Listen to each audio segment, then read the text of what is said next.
Selamat siang Bapak Ibu semuanya. Masih ada semangat? Halo. Saya bilang selamat pagi. Pagi. Yes. Luar biasa ya? Oke. Kita mulai ya, luar biasa kakak Buanda. Karena Buanda Bapak luar biasa hari ini. Selamat pagi semuanya. Pagi, luar biasa. Oke, terima kasih. Oke Bapak Ibu, untuk mempersingkat waktu, saya berdiri di sini untuk menyebarkan pemahaman dan penerapan budaya positif. Tentunya Bapak Ibu semuanya sudah paham akan hal itu. Ini pernah disampaikan oleh Ibu Natalena pada saat PPG. Oh, enggak kan? Oh, PPG. P3K kan? P3K tentang budaya positif, enggak ya? Oh, yang segitiga restitusi. Nah, segitiga restitusi. Ya. Oke. Ini kan kamu orang sih. Baik. Dalam budaya positif ini saya juga nanti menekankan di restitusi, langkah-langkah restitusinya. Kita lanjut Bapak Ibu. Apa sih latar belakang kenapa harus diterapkan budaya positif di sekolah? Kita mengetahui bahwa sekolah adalah suatu tempat belajar dan menumbuh kembangkan karakter murid. Untuk itu diperlukan adanya lingkungan sekolah yang aman dan nyaman, yang memberikan keleluasaan kepada semua warga sekolah untuk mengekspresikan diri.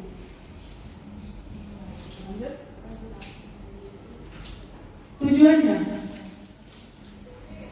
untuk menciptakan dan menerapkan budaya positif di sekolah agar mampu menumbuh kembangkan karakter murid dalam mengekspresikan diri. Lanjut. Tolak ukur.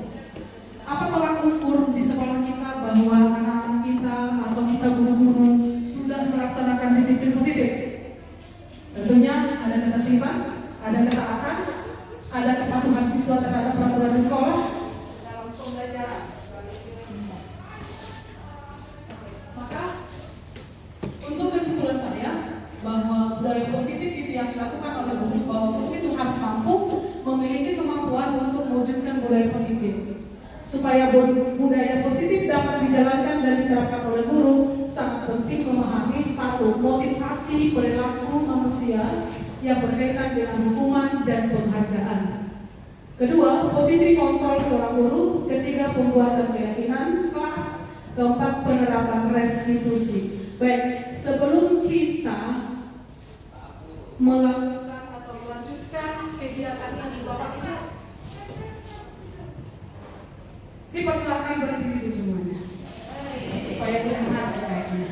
Kalau bisa Bapak Ibu berhadapan ya, berhadapan dua orang. Ada yang ganjil kah? Oke. Sebelum berhadapan, pegang dulu Bapak Ibu apa barang yang Bapak Ibu suka, yang ada di atas meja dan saja. Apa yang Bapak Ibu suka? Rata-rata hati ya, kalau dikasih hati kayaknya. Baik, Bapak Ibu, kita di SMP 2 tentunya menggunakan tangga dan yang kan. Jadi kalau saya sebut nanti, di tangan kiri adalah benda yang Bapak Ibu buat, atau di tangan kanan terserah aja ya. Di tangan kanan atau tangan kiri terserah saja. Kalau saya bilang begini, pegang tangan, tapi begini posisinya Bapak Ibu. Naik tangga. Jadi pegang tangan, naik tangga, ambil barang. Berarti Ibu ambil punya teman Ibu. Ya, Ibu ambil punya teman Ibu barangnya, berusaha untuk mengambil. Dan yang satunya Bapak Ibu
dengan berbagai rayuan barangkali dari luar sana untuk meraih apa yang kita punya, kita nggak kasih. Ya, kira-kira seperti itu. Lanjut Bapak Ibu. Ya, di dalam konsep inti budaya positif ada 8 yang patut kita ketahui. 1, perubahan paradigma belajar. 2, disiplin positif. 3, nilai-nilai kebajikan. 4, kebutuhan dasar. 5, motivasi perilaku manusia. Lanjut posisi kontrol guru, keyakinan keras dan segitiga restitusi. Lanjut. Oke, baik, kita mulai dari paradigma. Paradigma pembelajaran di sini ada profil Pancasila. Ada profil Pancasila. Di profil Pancasila ada nilai-nilai kebajikan, jumlahnya 5. Bapak Ibu sudah tahu. Belajar BPP ini. Ya.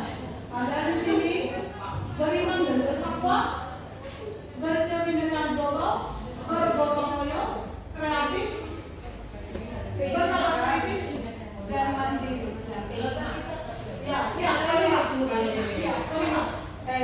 Nah, di kelima memang ini.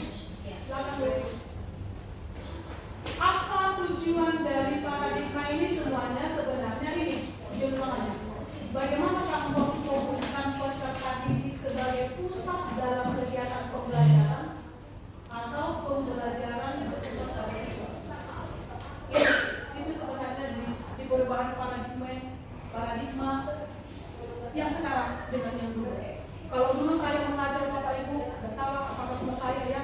Kalau saya dulu mengajar, yang penting materinya selesai wes. Kejar materinya, ulang lagi kalau nggak tuntas. Kalau sudah tuntas sudah selesai. Yang berikutnya disiplin positif. Disiplin positif adalah untuk menciptakan budaya sekolah yang mengedepankan sikap saling menghormati. Tidak usah saya baca semuanya, saya tulis bisa. Yang berikutnya nilai-nilai kebajikan. Nah, nilai-nilai kebajikan itu sebenarnya yang diperingati tadi. Ya, sama. Nilai-nilai kebajikan. Beriman, mandiri, beraktivis, berkebingungan global, bergotong royong. Lanjut Bapak Ibu.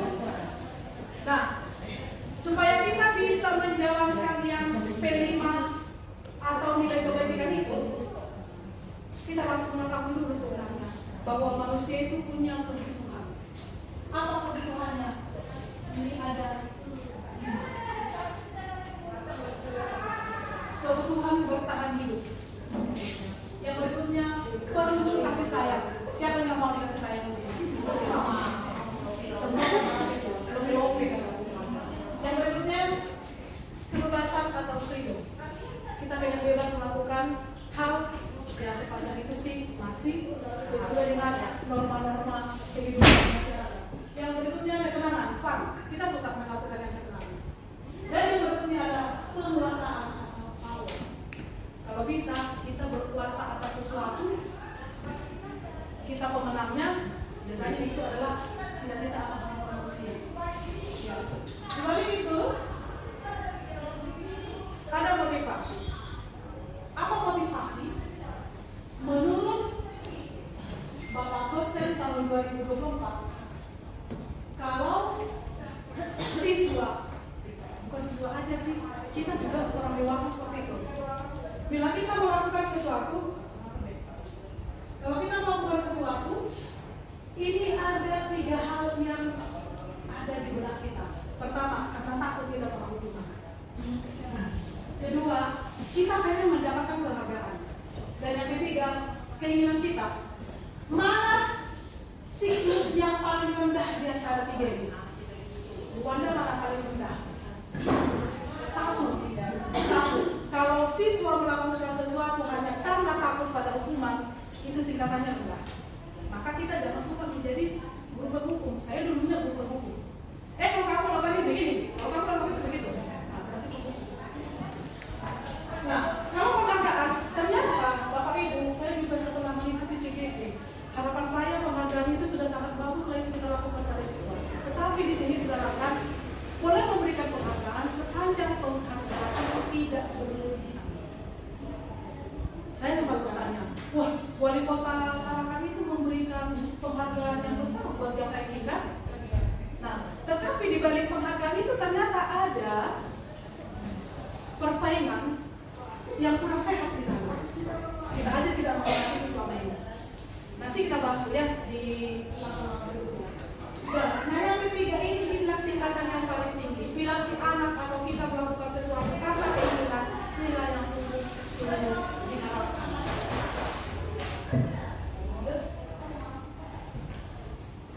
Sebagai seorang guru, di mana posisi kita? Di antara 5 ini.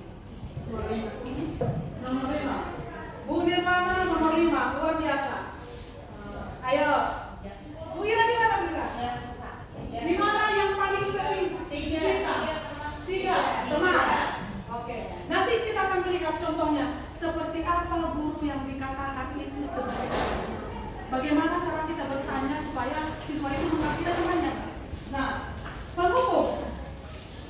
Mana yang paling berat orang kita di sini?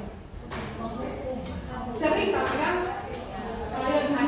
Saya dulunya sering penghukum. Kalau kamu tidak lakukan PR, nak, udah kamu membersihkan apa? Oke. Jadi yang pertama adalah berdasarkan tingkatan sebenarnya ibu. Di posisi kontrol sebagai guru, tingkatan yang paling rendah itu adalah penghukum. Kedua itu membuat merasa bersalah. Kalau misalnya contoh merasa bersalah bagaimana nih? Itu sih kamu melakukan begitu, makanya kamu begitu. Dia kata begitu, maka begitu. Jadi akhirnya siswa itu merasa bersalah. Nah, kalau teman, mungkin begini pertanyaannya. Kenapa tadi nak? Kamu berbuat seperti itu. Tapi kita belum sampai ke solusi. Hanya sekedar bertanya. Kita tidak memberikan solusi atau kita tidak membiarkan anak itu membuat solusi. Nah itu teman. Nah, kalau pemantau ini sebatas melihat saja, tidak lagi ada pertanyaan apa-apa.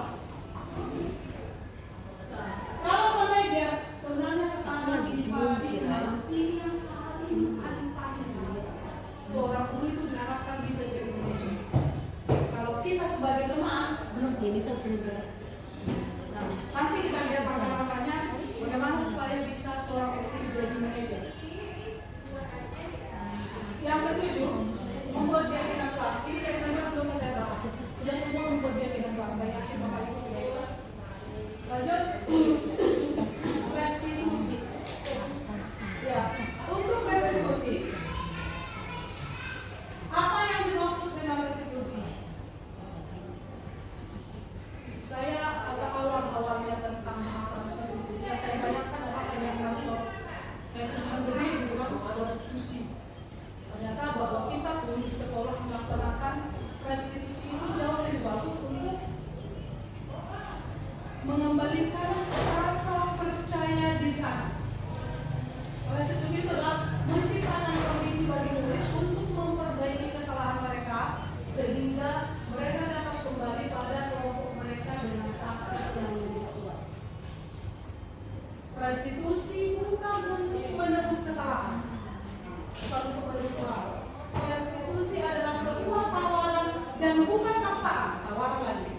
Berarti nanti di dalam pertanyaan ada tawaran yang kita berikan kepada siswa itu, mana yang dia mampu. Ini kurang lebih nanti kalau model pembelajaran berarti kita mengaplikasikan itu adalah pembelajaran yang berdiferensiasi.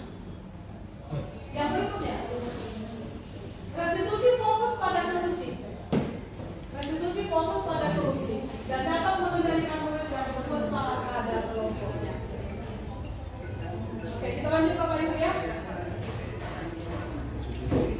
Pertanyaannya, mengapa restitusi penting? Apa yang harus dihindari? Apa yang harus dikembangkan supaya restitusi itu berjalan? Pertama adalah kita harus mengetahui tadi bahwa anak memiliki motivasi. Motivasinya anak itu dua. Ada motivasi yang disebut dengan motivasi eksternal. Berarti itu dari dua. Apa itu? Yaitu tadi takut akan hukuman. Karena takut dia hukuman dia sudah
Doraemon.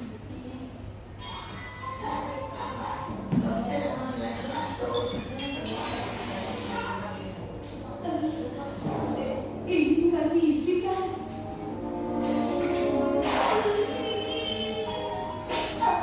Berapa kali putih 100? Oh, iya, aku pun tidak percaya. Tapi setelah dikoreksi beberapa kali, memang benar. Nobita, kamu berhasil.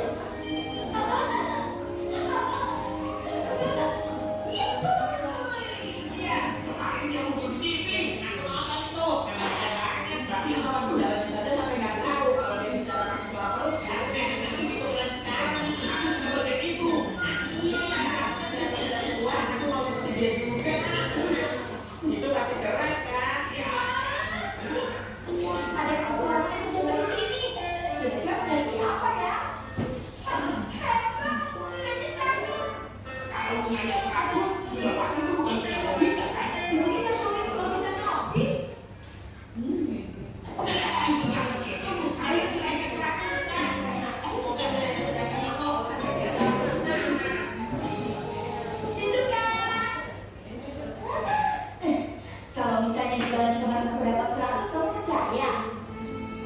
Nobita, hidup dan masa depan seseorang itu bukan hanya ditentukan dari nilai-nilainya saja. Tapi itu ada banyak semangat bahagia.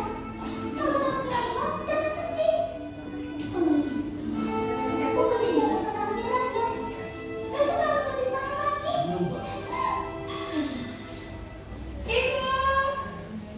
Ibu, ulanganku hari ini Nobita. Maaf ya, sejak pagi kepala ibu sakit. Sekarang ibu sudah tidak mau lihat dari kamu. Jawab, maaf, aku sudah buru-buru. Lihatin dulu. 100.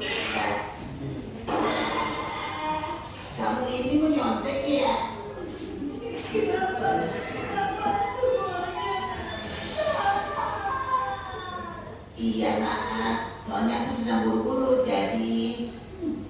Karena yang seperti ini memang jarang terjadi kan? Tiba-tiba saja kamu dapat nilai 100. Jadi wajar kalau semua orang tidak percaya. Iya, memang tidak penting. Kalau aku dapat nilai 100, jadi dianggap sesuatu yang salah. Lebih baik aku malas-malasan supaya besok dapat 0 lagi. Sepertinya dia sangat sakit hati. Apa boleh buat? Robot rumah.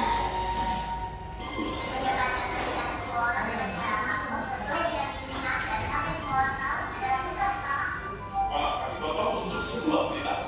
Hah? Hari ini, Nobita Nobini. Nobita? Nilai ulangannya 100. 100? Nobita? Benarkah? Iya, benar sekali.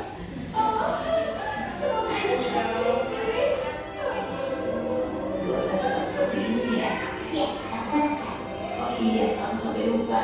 Hari ini aku di Saudorayaki. Hei, kalian tidak lihat berita belum?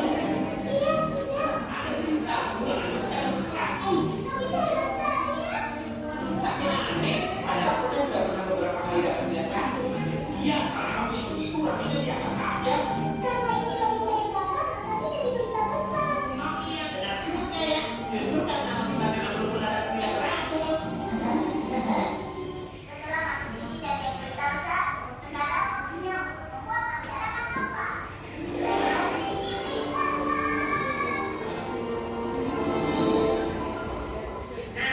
Tapi mantap kita juga. Aku sudah buat program khusus di televisi sebagai buah wanita. Maukah kalian jadi narasumber dan kita sudah di sana? Ayo kita mulai. Kamu adalah sahabat sejati Nobita. Aku juga yang menemani kedua. Tentu kami setuju. Tapi aku sudah dulu. Ada ribut-ribut apa sih? Ibu, minta kue dong. Ini dia berita utama kita. Ayo kita berangkat. Berangkat kemana? Ya di stasiun televisi. Hah? Apa nih? Nobita.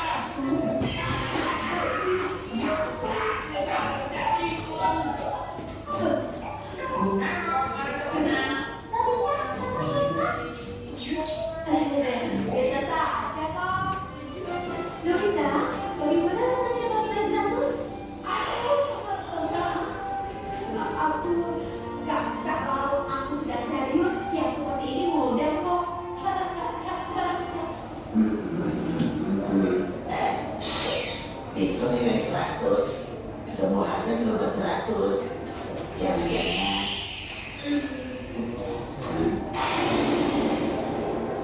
gawat. Dan yang biasa dilakukan Nobita setelah pulang sekolah adalah tidur ceria. Aneh sekali. Di sekolah terlambat, lalu dimundur di lorong. Dan jumlah ulangan yang dapat nilai 0 adalah baiklah, selanjutnya mari kita lihat video berikut ini. Apakah Anda menuju apa tidak dapat dilakukan? Kesalahan. Mungkin itu salah. Tidak ada satu jawaban yang benar. Dan saat ini ada seorang anak laki-laki super yang selalu mendapatkan nilai ini. Dialah Nobita Nobi. Nobita! Itu Nobita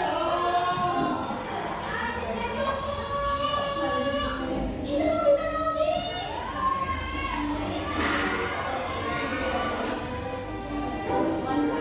Ini bagus. Ya.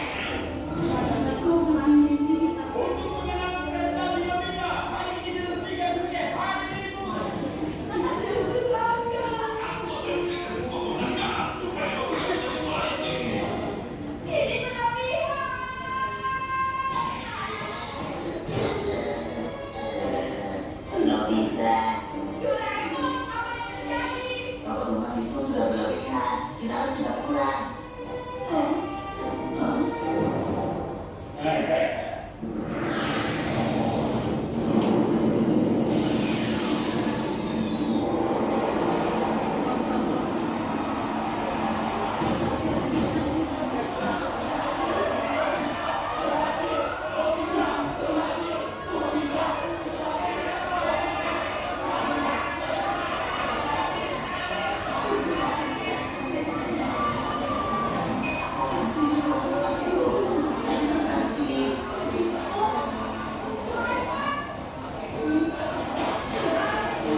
bersama Doraemon dan Doraemon. Kalau nilai yang bisa dilihat dari film tadi, jadi apresiasi yang terlalu berlebihan itu malah menjadikan mental anak itu menjadi terbebani, merasa terbebani dia, sehingga bukan malah jadinya semangat untuk terus mempertahankan nilai 100-nya itu tadi, malah menjadi beban mental buat dia. Itu mungkin itu. Oke, terima kasih buat Negi. Berikan aplaus buat Negi. Kita mungkin Sesuatu yang terlalu berlebihan juga tidak baik untuk anak. Jadi itu juga bukan mendorong mereka untuk lebih maju.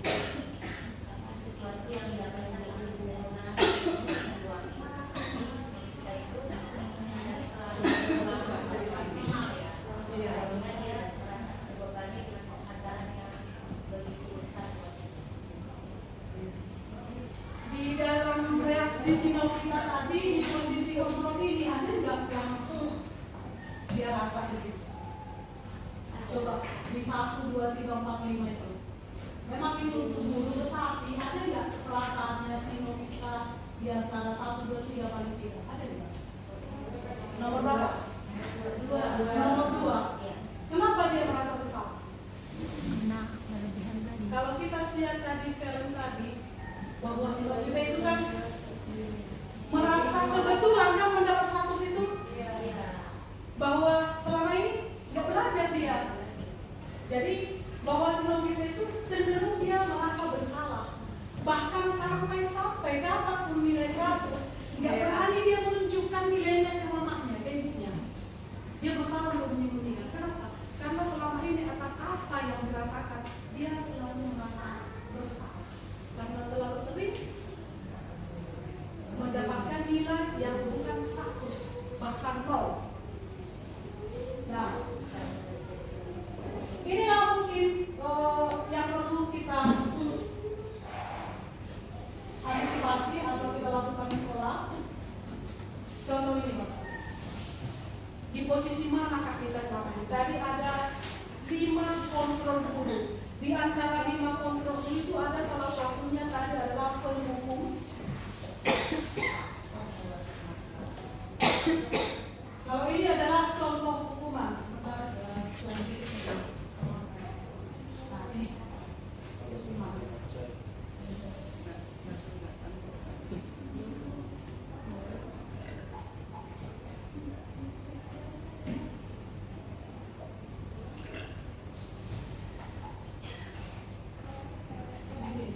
Tadi ada 5 ya, 5 kontrol tadi itu.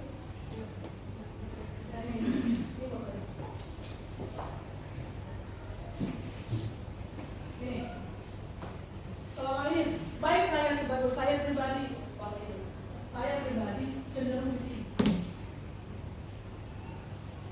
Begitu saya mendapatkan pelajaran atau pembinaan di CGP, mengikuti pelatihan, saya langsung merasa ternyata apa yang diharapkan di pendidikan itu saya belum menggapai 50% pun tidak. Karena menurut 6 posisi kontrol sebagai guru, yang paling tinggi itu adalah di manajemen. Kita sebagai teman pun kita pikir bahwa kita sebagai teman untuk siswa itu sudah sungguh luar biasa perasaan kita. Misalnya siswa bilang begini, Bu, kenapa jam itu tadi kosong, ibu nggak ada dalam kelas? Kita udah sangat bangga saja di situ, tanpa melihat proses yang kita lalui. Itu sudah cukup membuat bangga. Nah, selanjutnya ini Bapak Ibu. Kalau kita membandingkan di antara ini hukuman dan konsekuensi. Hukuman dan konsekuensi.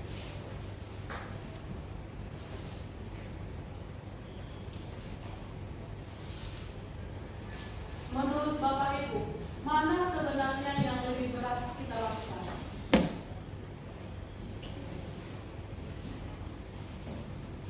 Lebih memilih mana, Bu? Memberikan hukuman apa konsekuensi?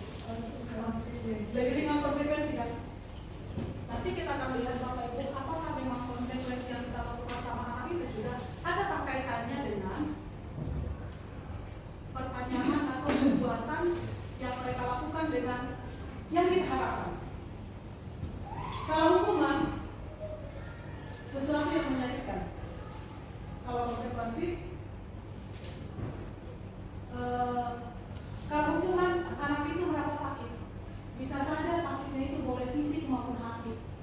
jangka waktu yang lama.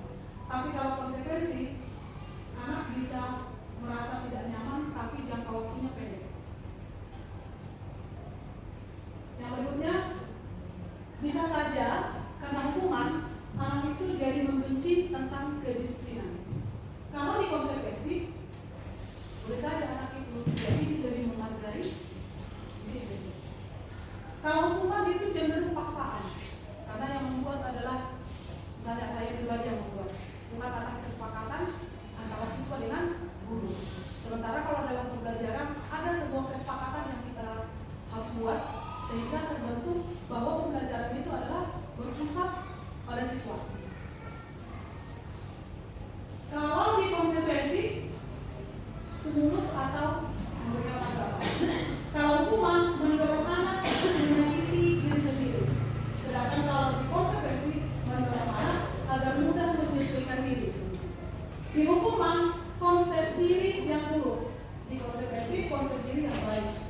Di hukuman anak belajar untuk menyembunyikan kesalahan, sedangkan kalau di konsekuensi anak belajar untuk mematuhi peraturan. Di hukuman marah, rasa bersalah, dipermalukan, merasa tidak dihargai. Tapi kalau di konsekuensi kehilangan hak, dibuat tidak nyaman, dihasilkan untuk sementara. Ini tingkatan antara hukuman dan konsekuensi. Lalu kita lihat identitas gagalnya. Bagaimana identitas gagal terhadap konsekuensi dan hukuman, dan bagaimana perbandingannya dengan restitusi. Sebelum kita belajar nanti ke restitusi, saya sempat nulis tentang langkah-langkah restitusi. Ini dulu. Kalau kita mau melakukan langkah-langkah ke restitusi, misalnya ada anak yang terlambat. Ketika saya jadi guru piket tabik di depan, apa yang harus saya lakukan pada anak yang terlambat?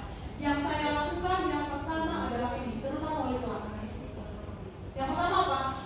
Menstabilkan identitas. Yang kedua apa? Validasi tindakan yang salah. Yang ketiga, tanyakan keyakinan. Ini yang 3 tahap ini dilakukan tujuannya adalah agar murid menghasilkan sifat yang mandiri dan bertanggung jawab. Maka berdasarkan langkah-langkah ini, kita kembali ke belakang. Bagaimana perbandingan ketiga itu? Yang pertama adalah sesuatu yang menyakitkan harus terjadi. Tapi kalau di konsekuensi, sesuatu harus terjadi. Di restitusi merupakan pilihan. Jadi anak-anak yang memilih. Oh ya, kalau saya terlambat, ketika kita lakukan langkah-langkah restitusi tadi, sudah divalidasi, sudah diyakinkan, maka anak-anak itu akan memilih sendiri nanti jawabannya. Oh ya, supaya saya besok tidak terlambat, apa yang harus saya lakukan? Itu restitusi. Kalau kita kasih kesempatan untuk melakukan hal itu. Tapi kalau langsung kita berikan hukuman, kita langsung berikan konsekuensi, maka itu yang diharapkan adalah anak-anak besok tidak melakukan itu hanya kalau takut dihukum, hanya kalau takut diberikan konsekuensi. Tapi kalau kita lakukan langkah restitusi, maka anak-anak itu membuat suatu pilihan buat dirinya bagaimana menghargai dirinya sendiri. Yang berikutnya, tidak nyaman untuk murid, anak untuk jangka waktu yang panjang, sama ini juga tidak nyaman dalam jangka waktu yang pendek tadi. Di restitusi menguatkan untuk murid atau anak dalam jangka waktu yang panjang, menguatkan sepanjang masa itu akan dia ingat karena dia sendiri yang membuat keputusan untuk dirinya. Oh ya, supaya saya nggak terlambat, saya ternyata harus begini. Misalnya harus tidur lebih awal, jangan bermain HP terlalu lama, bangunnya pagi, setelah sholat tidak tidur lagi, misalnya itu. Lanjut, yang berikutnya adalah korban mendapatkan keadilan. Hukuman di konsekuensi korban bisa diabaikan. Kalau di restitusi, korban mendapatkan ganti. Dan yang selanjutnya. Boleh dari kesimpulan yang 3 ini Bapak Ibu, kesimpulannya adalah bahwa yang paling negatif adalah hukuman. Dan yang netral itu adalah konsekuensi. Yang positif itu adalah restitusi. Berarti bahwa di dalam pendidikan itu restitusi itu yang harus betul-betul dijalankan, bukan konsekuensi, apalagi hukuman.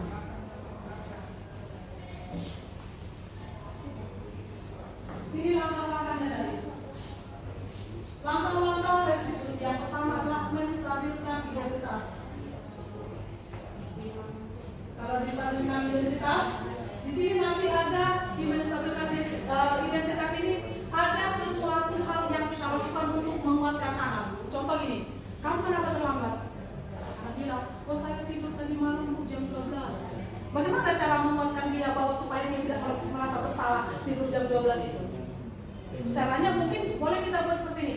Oh iya, wajar aja lah, kamu sudah tidur jam 12, karena saja kamu terlambat hadir. Itu akan menggali motivasinya dia untuk melakukan validasi ini dan menanyakan nanti, kita tanyakan keyakinannya untuk bisa membuat dirinya sendiri bagaimana cara untuk tidak melakukan itu terulang kembali. Itu tujuannya. Jadi langkah yang pertama adalah menstabilkan identitas, memvalidasi, dan menanyakan keyakinan. Kalau menanyakan keyakinan ini apa maksudnya? Menanyakan keyakinan adalah anak itu kita tanya, kita gali pertanyaan agar anak itu mendapatkan solusi yang tepat buat dirinya. Boleh solusi itu mungkin beberapa pilihan buat anak, tetapi itu adalah solusi yang dia munculkan dari dirinya. Itu adalah menanyakan keyakinan. Kalau validasi jelas nggak? Kalau validasi jelas nggak? Kita validasi adalah kenapa kamu terlambat? Jam berapa kamu tidur? Habis kamu bangun pagi apa yang kamu lakukan? Nah, itu validasi. Tapi kalau di menanyakan keyakinan adalah apa solusinya kira-kira yang bisa kamu lakukan agar kamu tidak terlambat lagi untuk di hari-hari berikutnya. Itu Bapak Ibu. Oke, contoh. Ini mungkin video saya ini tidak begitu sempurna, tapi ini adalah salah satu karena ini sudah ngebut dudetnya kemarin, maka saya buat sangat mendadak. Selamat pagi Bunda. Apakah teman-teman kenapa kamu panggil Bunda pagi ke ruangan ibu? Kenapa? Terlambat datang ke kelas. Kenapa Bunda terlambat datang ke kelas? Terlambat datang ke sekolah.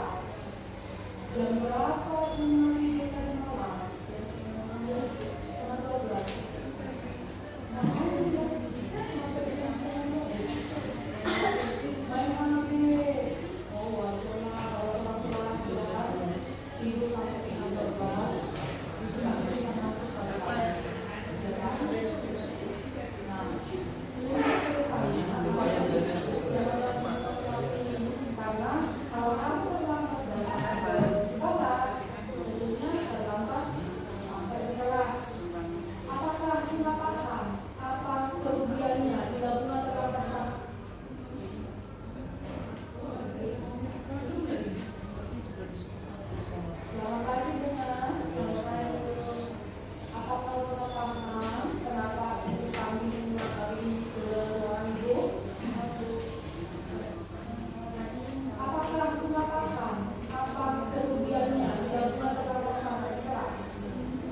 sebagai teman,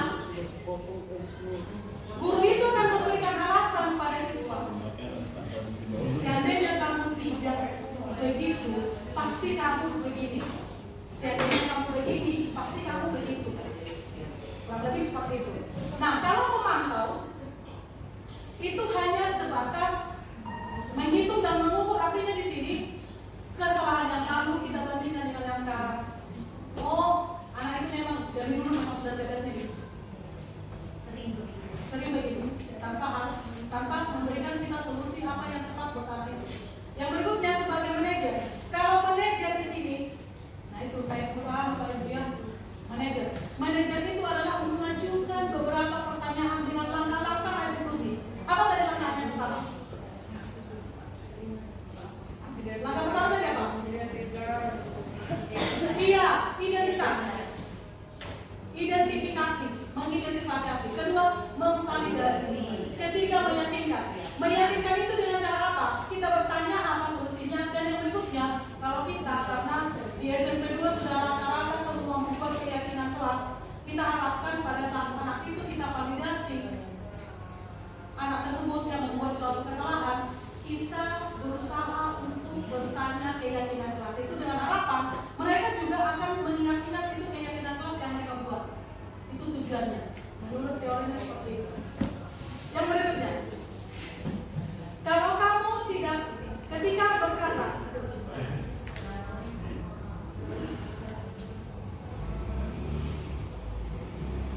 ya, ketika guru berkata, kalau kamu tidak melakukan, awas ya, rasakan nanti.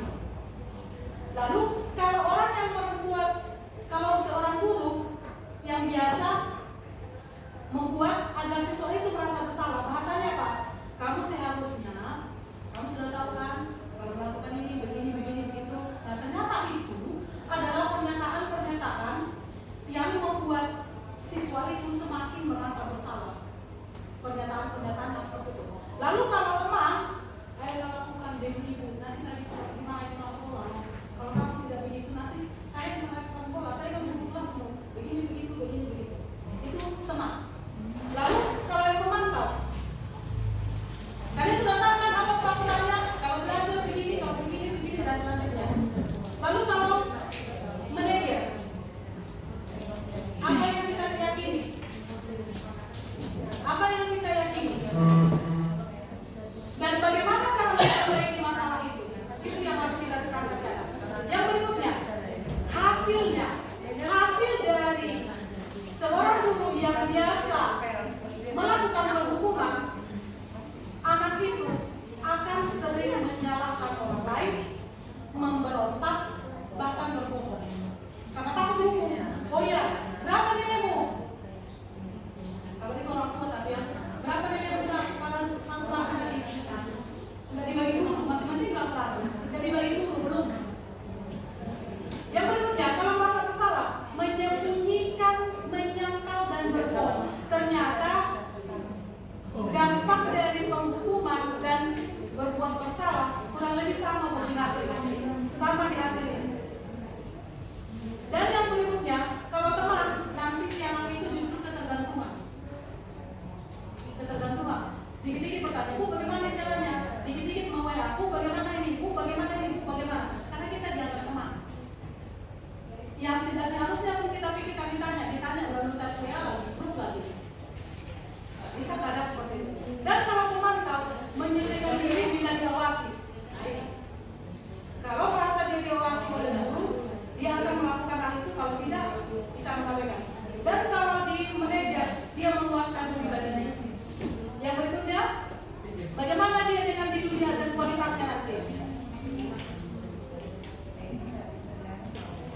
Ya, kualitasnya adalah murid meletakkan diri di luar dunia berkualitas.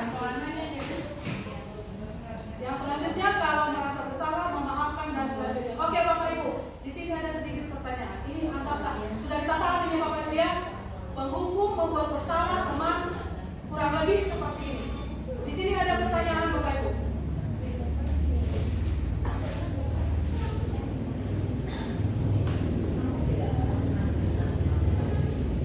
Pertanyaan yang pertama, saya kecewa sekali dengan kamu. Apa posisi kontrol apa yang terjadi di sini? Saya kecewa sekali dengan kamu karena kamu begini, kamu begitu, mana kamu ini, kamu itu. Di 5 kontrol tadi ada penghukum, merasa bersalah, teman, dan menegel. Nah, di nomor 1 ini Bapak Ibu, apa di sini? Merasa? Ya, terima kasih Bapak Ibu, tapi menyimak luar biasa. Itu adalah status guru sering membuat siswa merasa bersalah. Nomor 2 Bapak Ibu, kamu tidak pernah benar melakukannya. Sakit hati. Kamu tidak pernah benar melakukannya.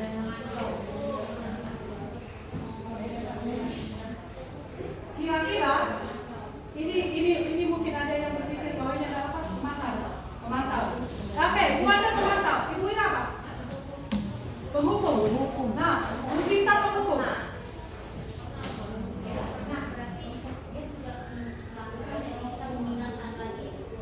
Mengingatkan apa namanya? Bu Indah apa Bu Indah kira? Bu Sri apa Bu Sri? Di 5 kontrol tadi nomor 2, kamu tidak pernah benar melakukan itu. Tidak pernah. Menghukum. Mantau. Memantau. Iya, di sini adalah memantau karena dipantau dari itu sudah bersalah sering keluar terus begitu berlanjutannya. Ya, memantau.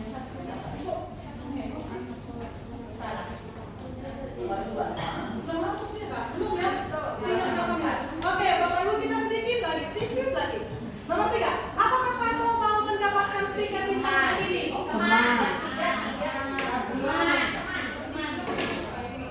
Stiker. Teman. Oke. Ya, sebagai teman. Ini dari kontrol ya, bukan tadi dari yang 5 anak tadi, sikap anak tadi. Terus, bagaimana kamu bisa menyelesaikan masalah ini? Ini manajer. Sifat kalau sebagai manajer, kamu selalu yang paling terakhir. Oh my God. Oke. Nah, kita lihat sekarang kita ke kasus restitusi Bapak Ibu. Ini. Bagaimana kasus restitusi? Sabrina hari ini baru terlambat, anak kita sering begini ya. Terburu-buru sampai di sekolah. Dia pun akhirnya sampai di gerbang sekolah, tapi baru menyadari. Setelah di gerbang, Bapak Ibu baru si Sabrina menyadari ternyata sepatunya tidak hitam. Lalu Pak Lukman, kebetulan dia berpikirnya di situ. Pak Lukman menanyakan pada Sabrina, apa peraturan sekolah tentang seragam warna sepatu? Sabrina menjawab sudah mengetahui sepatu harus warna hitam. Namun buru-buru terburu-buru dan salah mengambil sepatu. Itu jawabannya si Sabrina. Nah, Pak Lukman ini bersikeras nih. Peraturannya harus hitam. Lalu Pak Lukman bilang, ya sudah, kamu sudah melanggar peraturan sekolah. Kamu salah. Sudah terlambat. Salah lagi warna sepatunya. Segera buka sepatumu, lalu simpan. Si Sabrina pun dengan berat hati dan tetap dia minta maaf sama Pak Lukman. Awalnya memohon pada Pak Lukman supaya diizinkan dia memakai sepatu ke sekolah, jelas maksudnya. Tapi Pak Lukman tidak mau. Kamu sudah melanggar peraturan sekolah, tidak sanggup ambil sepatu di rumah atau diantarkan sepatu ke sekolah ya. Sudah, kamu tidak ada sepatu saja sehari di sekolah. Akhirnya didatanglah si Sabrina itu seharian belajar tanpa menggunakan sepatu. Nah, dari kasus ini Bapak Ibu, ada pertanyaan?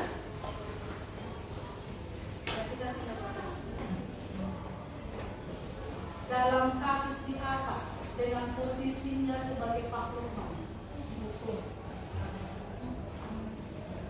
mengambil posisi si orang manajer, kira-kira apa yang akan dikatakan? Kalau misalnya kalian di atas itu apa yang kita simpulkan? Menghukum Bapak Ibu, merasa bersalah dan menghukum. Itu yang dilakukan Pak Lukman.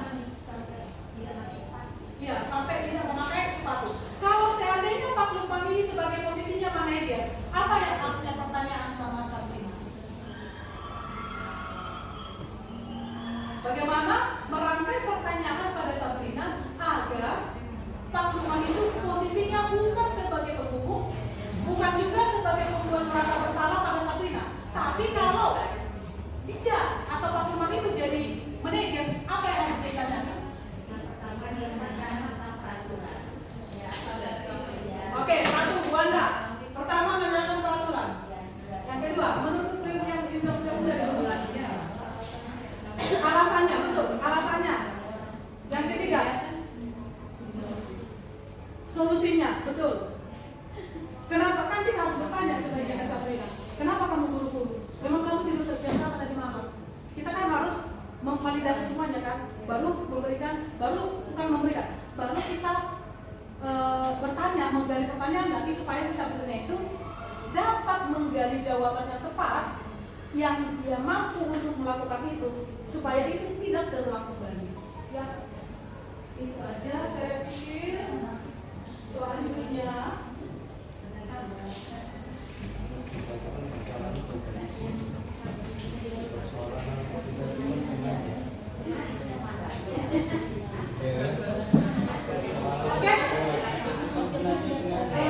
saya pikir itu saja yang bisa saya tambahkan pengalaman. Mohon Bapak Ibu diisikan refleksinya. Mohon diisikan refleksinya.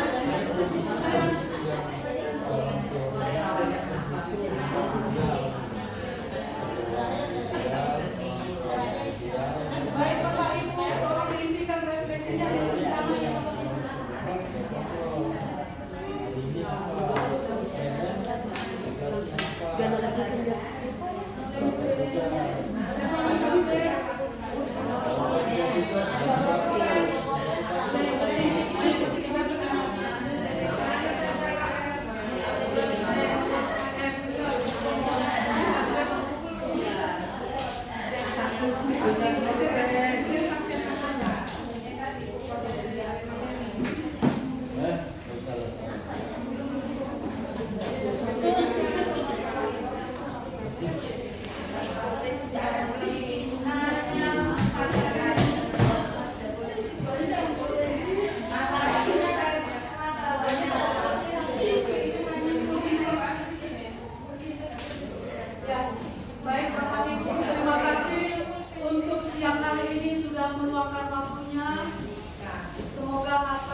Manajer berarti masuk di 5 kontrol dulu ya Bapak Ibu ya.